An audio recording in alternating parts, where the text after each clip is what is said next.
기가은비 기술과정을 부탁해. 저작권과 초상권을 지켜주세요.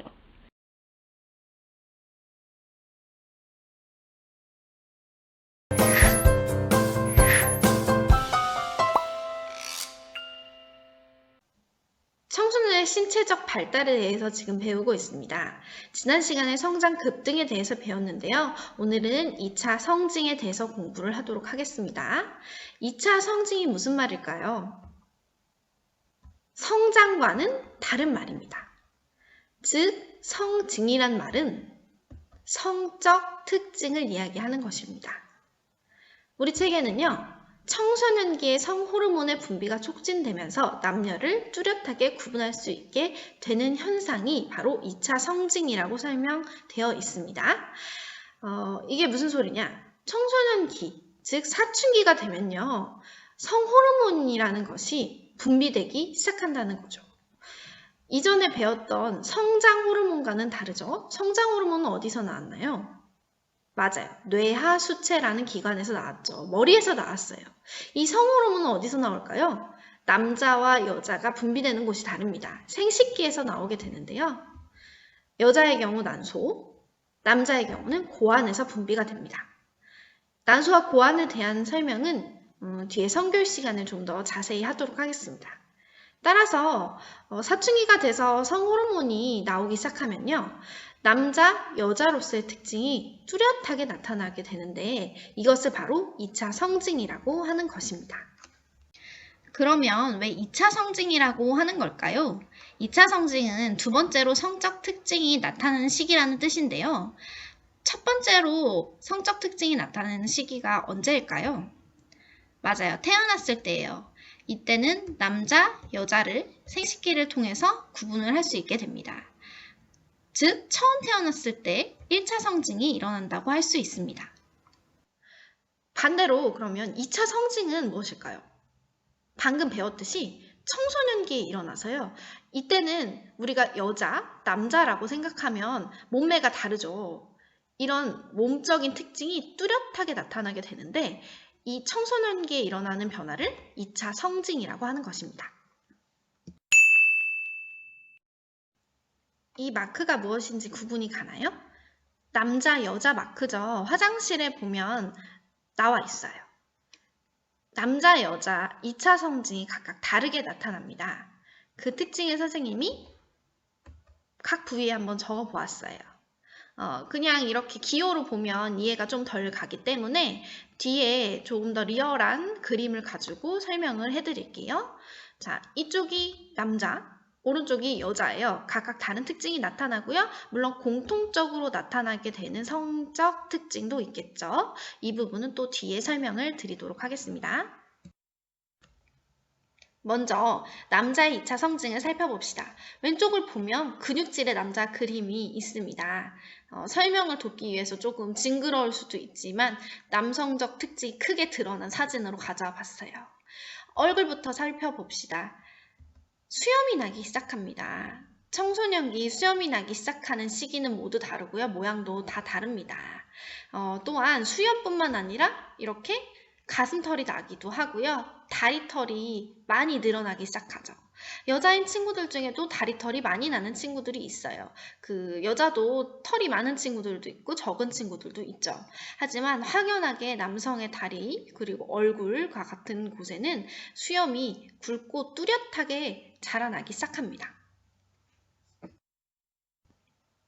목에 나타나는 변화를 살펴볼까요?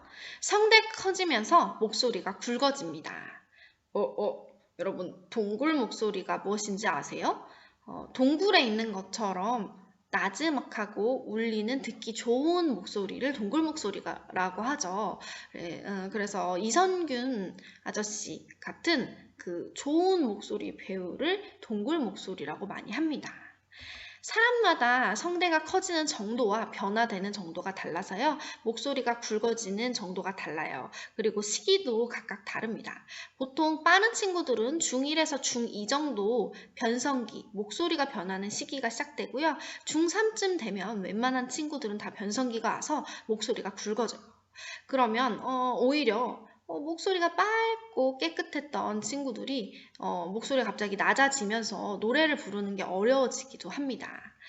또 처음에 변성기가 시작될 때는 감기에 걸린 것처럼 목소리가 잘 나오지 않고 약간 불편하게 느껴지다가 완전히 목소리가 돌아오지 않게 되기도 하고요. 서서히 그냥 변하는 친구들도 있는 것 같아요. 어깨에 나타나는 변화를 살펴볼까요? 남자가 2차 성징이 나타나면 어깨가 넓어지기 시작합니다. 그런데 어깨가 좁은 사람, 엄청 마른 사람을 뭐라고 하죠? 네, 맞아요. 멸치, 어좁이라고 하죠. 여러분, 프로듀스 101의 강다니엘 군이 어깨 너비에 쟀을 때 얼마나 나왔는지 아세요? 맞아요. 42cm가 나왔어요. 모두가 다 이렇게 넓은 어깨를 가질 수는 없죠. 그러면 어깨가 넓어지려면 어떻게 하면 좋을까요? 맞아요. 운동을 하면 좋아요. 그래서 어깨 운동이나 등 운동을 하면은 특히 등 운동을 했을 때에 어깨뼈가 막 자라나진 않지만 등이 상대적으로 넓어지면서 어깨가 넓어져 보이는 효과가 나타난다고 해요. 어깨 깡패가 되고 싶은 여러분, 운동하세요. 여기가 어디죠? 배? 맞아요. 복근을 한번 표시해 보았어요. 식스팩, 에이팩이라고도 합니다. 남자가 2차 성징이 나타날 때 나타나는 변화 중에 하나가 근육이 발달한다는 것입니다. 그래서 중1 친구들이 계주로 이어달리기를 할 때랑 중3 친구들이 계주로 이어달리기를 할 때의 속도가 사뭇 다르죠. 중3쯤 되면 이제 허벅지랑 다리 근육, 팔, 그리고 복근 같은 것도 더 많이 발달하기 때문에 달리기가 더 적합한 몸이 되어요. 물론 모든 친구들이 다 이렇게 근육이 울끈불끈 발달하진 않겠죠. 성장 급등이 일어나면서 키가 클 뿐 아니라 몸무게도 증가한다고 했기 때문에 지방의 양도 좀 늘어나기도 합니다. 그래서 가만히 앉아서 맛있는 것만 먹고 잠만 자고 누워만 있고 컴퓨터 게임만 하다 보면 그쵸? 이렇게 배가 불뚝 나오는 비만이 되기도 합니다. 마지막으로 남자의 생식기에 일어나는 변화를 살펴볼게요. 음경과 고환이 커지는 변화가 일어납니다. 전반적으로 발달이 일어난다고 할 수 있죠. 이 부분은 뒤에 생식기관을 배울 때 조금 더 설명하도록 하겠습니다. 남자의 생식기관이 발달함에 따라 나타나는 변화가 한 가지 더 있는데요. 첫 사정을 경험하게 된다는 것입니다. 이와 관련해서는 뒤에 성교육 시간에 조금 더 공부하도록 하겠습니다. 이번엔 여자의 2차 성징에 대해 공부해 봅시다. 첫 번째는 유방이 발달한다는 건데요. 유방이 발달한다는 것은 가슴이 커진다는 것을 의미합니다.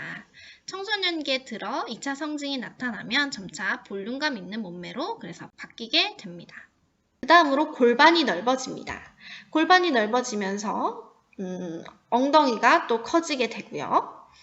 상대적으로 가슴이 커지고 골반이 넓어지면서 허리는 쏙 들어가 보이는 효과가 나타납니다. 또한 피하 지방이 발달해서 몸이 곡선형이 됩니다. 피하 지방이 뭐냐면요. 피부 아래 지방이 발달한다는 거예요. 그래서 여성의 몸은 조금 더 부드럽게 꺾이게 되고요. 몸이 곡선형이 된다는 건 무슨 뜻이냐면 여러분 이렇게 가슴도 크고 골반도 넓은 예쁜 몸매를 우리 뭐라고 표현하죠? 맞아요. S라인. 그래서 몸이 곡선형이 되면서 S라인이 된다는 뜻이에요. 마지막으로 난소가 발달하면서 초경을 하게 되는데요. 난소는 난자, 여성의 생식세포를 생산하는 기관입니다. 이 난소가 발달을 하면서요. 초경을 하게 되는데요. 초경은 쉽게 얘기해서 생리를 이야기하는 것입니다. 그래서 첫 생리를 초경이라고 해요. 그래서 몸이 발달을 하고 생리를 시작하게 되는 것입니다. 그 다음으로 공통사항을 살펴보도록 하겠습니다. 첫 번째 사진을 보세요. 얼굴에 뭐가 막 났죠? 맞아요. 얼굴에 이렇게 나는 것을 뭐라고 하나요? 피부병이 아니고 여드름이라고 합니다. 청소년기에는 성호르몬도 나오고 성장호르몬도 나오죠. 그래서 호르몬 변화에 의해서 얼굴에 기름기가 많이 낀다고 해요. 그러니까 기름선이 많이 발달을 하는 거예요. 그러면서 피지가 늘어나면서 얼굴에 있는 그 모공을 막게 돼요. 거기에 세균이 번식하면서 여드름이라는 여러분 짜고 싶어지는 빨간 종기 같은 것이 얼굴에 올라오는 것입니다. 그 다음에 두 번째, 여학생이 어딘가를 가리고 있죠. 여기 어디죠? 네, 겨드랑이입니다. 겨드랑이에 털이 생기죠. 겨드랑이에 털이 조그맣게 솜털이 보송보송 이렇게 생기는 것이 아니라 어른처럼 이렇게 북실북실하게 자라나게 되고요. 마지막으로 음모, 생식기에도 털이 나기 시작합니다. 오늘의 과제, 선생님에게 알려주세요. 수업을 통해 알게 된 점이나 궁금한 점, 더 배우고 싶은 것에 대해 적어주세요. 셋 중 하나만 적어도 됩니다. 그러니까 오늘 수업을 통해 새로 배운 점이나 궁금한 점, 그리고 앞으로 더 뭘 배우고 싶은지에 대해서 선생님에게 알려주시면 됩니다. 답변으로 제출을 해주시면 됩니다. 다음으로 과제를 올리는 방법입니다. 이건 여러분이 수업을 듣는 화면을 캡처한 건데요. 컴퓨터로 수업을 듣는 친구들은 내 답변이 오른쪽에 있을 겁니다. 스마트폰으로 수업을 듣는 친구들은 과제에 대한 설명 밑부분에 있을 거예요.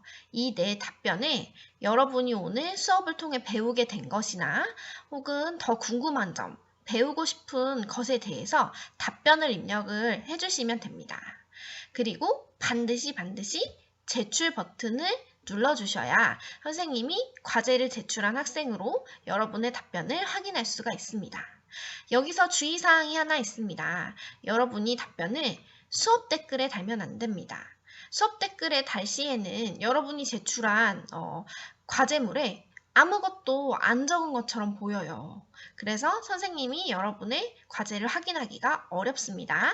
반드시 내 답변에 답을 다시고 제출 표시를 눌러주시기 바랍니다. 여기까지가 청소년의 2차 성징과 관련된 내용이고요. 오늘 수업은 여기까지 하도록 하겠습니다. 여러분 코로나19 조심하세요. 다음 수업 시간에 만나요.